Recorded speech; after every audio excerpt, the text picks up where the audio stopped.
Olha, nesse período de Natal, de fim de ano, é natural que se cometa excessos de consumo. Eu digo consumo na ingestão de álcool, também de alimentação da mais diversa, que não é aquela que está presente no seu dia a dia. Normalmente você não costuma consumir ou não consome com tanta frequência. E o fígado é um dos órgãos do corpo muito exigidos nesse período de excesso. Por isso, o Quadro Vida vai falar hoje desse assunto.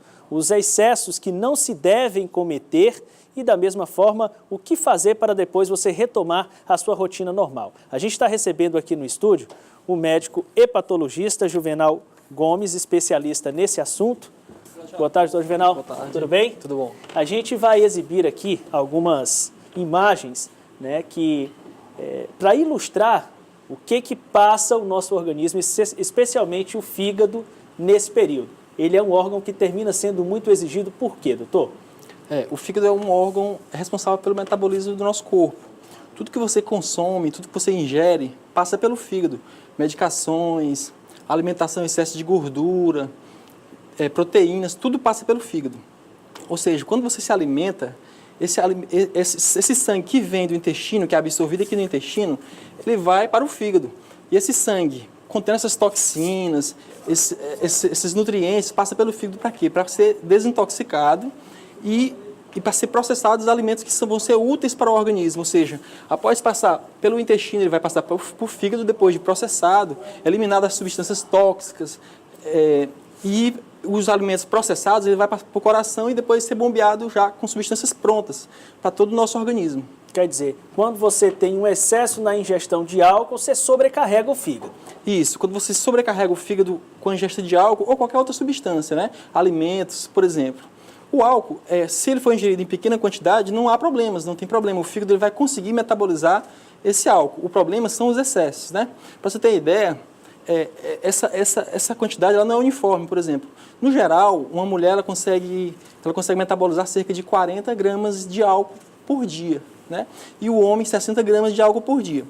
Se você excede essa quantidade, você vai gerar uma substância tóxica chamada de acetaldeído, que no fígado vai provocar reações inflamatórias, que pode dar desde esteatose, hepatite, e ao longo dos anos, repetindo-se essa agressão, você vai gerar cirrose hepática, né? Que é uma causa grave, né, de doenças no fígado. Bom, quando o senhor fala 60 miligramas, né? 60 gramas. 60 gramas de álcool para homem e para mulher. Se a gente for transformar isso nas bebidas mais comuns, como por exemplo cerveja, representaria quantos ml? Uísque, vinho, Isso. enfim. Cerveja, no geral, vai representar mais ou menos aí 2 ou 3 latinhas aí para a mulher e 3 ou 4 latinhas para o homem. Né? Uma vez que, se você fizer os cálculos aí, a cerveja com concentração de 5% vai dar mais ou menos de 12 a 15 gramas por cada latinha que você vai ingerir. Né? Vai dar mais ou menos isso. Isso por dia. Isso por dia. 4 latas no homem por dia e 3 latas para a mulher. Que significa 1.400 ml, 1 litro e 400 ml para o público masculino e cerca de 1 litro e 50 ml para o público feminino, não é isso? Muito bem. E aquela história, eu não bebi por 6 dias, vou concentrar tudo num dia, não adianta acumular isso para tomar num dia só. Não dá para acumular, porque o fígado ele não consegue metabolizar tantas substâncias tóxicas no mesmo dia, né? No mesmo momento. Então vamos passar aqui para frente, vamos falar agora um pouco do uso de energéticos. Muitas pessoas associam o energético a algum tipo de bebida, especialmente o uísque. Deve-se fazer isso? Isso causa algum malefício, doutor? Sim, com certeza. O álcool, no primeiro momento, ele tem um efeito estimulante do sistema nervoso, daquele estado de euforia, animação. No segundo momento, ele já tem um efeito depressor, né? Então as pessoas elas fazem uso de energético para quê? Para prolongar esse período de euforia, esse período de animação, vamos dizer assim. Entretanto, as bebidas energéticas ela têm um alto teor de cafeína, né?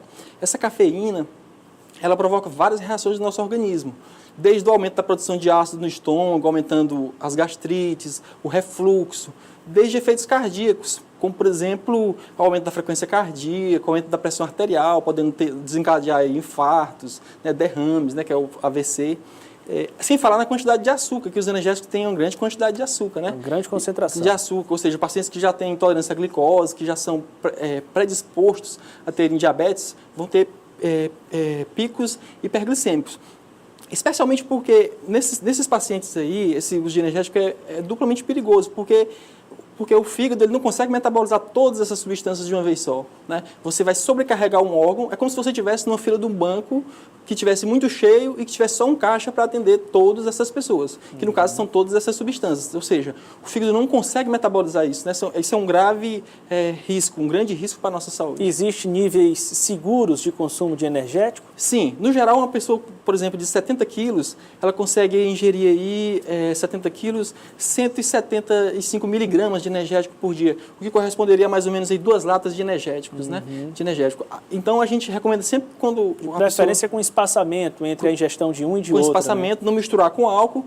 E, por exemplo, se você vai consumir energético durante a noite, você faz mais ou menos uma programação de não consumir aquelas outras bebidas que são ricas em cafeína, por exemplo, o café, né? Alguns tipos de chás. Refrigerante à base de cola. Quer dizer, assim você vai minimizar nessa quantidade de energéticos que você vai utilizar. Né? Vamos à frente. O uso de medicamentos após a ingestão de álcool, né? Vem aquela ressaca e às vezes a pessoa quer combater o sintoma, naturalmente vai recorrer a analgésico e outro tipo de medicação.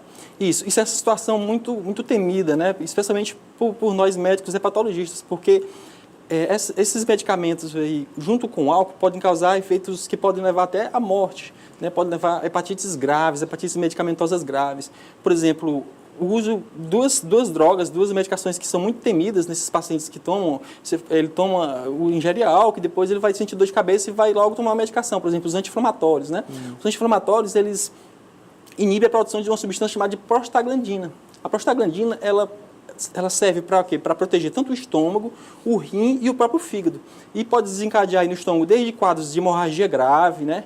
E no fígado, hepatites medicamentosas, hepatite que pode levar a quadros de internação, ou até mesmo hepatite fulminante, vários casos de transplante de pacientes que fizeram transplante hepático após fazer um tipo de prática desse, ingerir álcool e posteriormente usar anti-inflamatório. É muito temida essa situação. Esses analgésicos comuns representam algum tipo de risco? Sim, especialmente o acetaminofeno, né, que é o paracetamol. O paracetamol ele já tem uma hepatotoxicidade conhecida, né?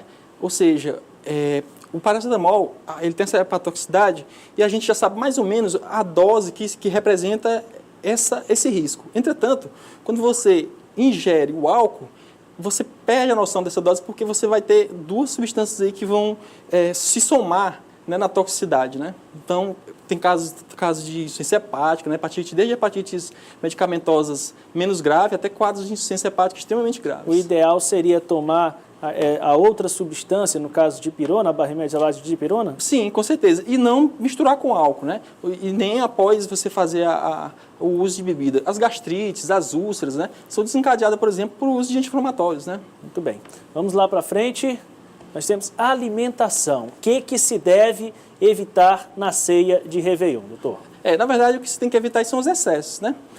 Você tem que procurar fazer uma alimentação balanceada, rico aí desde carboidrato, lipídios, fibras, né?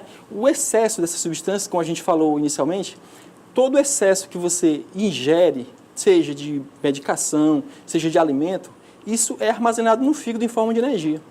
Ou seja, atualmente a gente tem a esteatose hepática, né, que é o que é a esteatose hepática? É o excesso de gordura no fígado, porque aí de torno de 5% a 10% é considerado normal. Mas a esteatose hepática é o excesso de gordura no fígado e é hoje a 3ª causa de cirrose no mundo.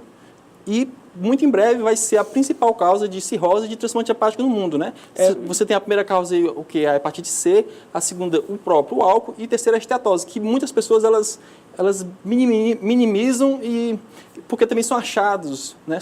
São problemas que não dão sintomas, né?